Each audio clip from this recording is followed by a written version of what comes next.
Society, Dr. Alan Mendoza. Good morning to you, Dr. Mendoza.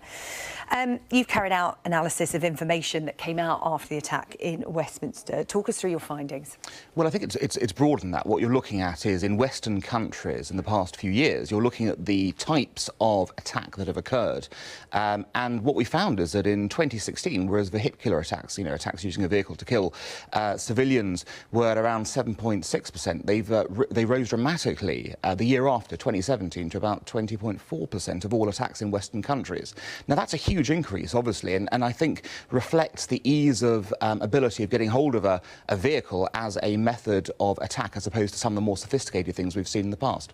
Yeah, it does seem that those who want to carry out these kind of attacks are going for the low-tech options. It's a low-tech option, it's the easy-to-access option, it's also the very difficult-to-stop option, because at the end of the day, you can just have somebody, it would appear, who can just get up one morning, go and stake out something and then attack, rather than having to plan a whole bombing campaign. It's interesting, isn't it? The Houses of Parliament, one of the most protected sites in the world.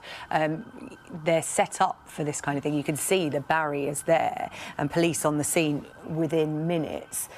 There is now a debate about pedestrianising roads in front of Parliament and at other high-profile sites in the country, those that may be the target for terror. What are your thoughts on that? Well, I think it's summed up by one of the news headlines you just showed a moment ago. We can't let them win. If we allow our cities to be pedestrianised, if we allow them to dictate the way that our cities are used, then haven't terrorists won in that way? I think it's worth remembering the barriers worked in this instance. The barriers stopped the car from getting anywhere near the actual building of Parliament. They perform their purpose. Now, you could say that, of course, Parliament will always be a target. But if you shut off Parliament and some other high-profile targets, is that going to stop terrorism? Of course not. It's just going to displace it somewhere else. We need to focus on better prevention and, indeed, on getting to the root cause of the issues.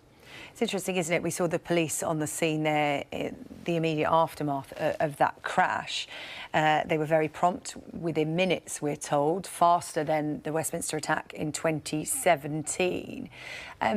You do wonder, though, if these kind of attacks took place on less high-profile targets, what the response would be. Would it be as speedy? Would it be as effective? You do question why attackers want to target somewhere that's highly fortified compared to somewhere that might not be. Is it because it's more symbolic rather than carrying out maximum damage?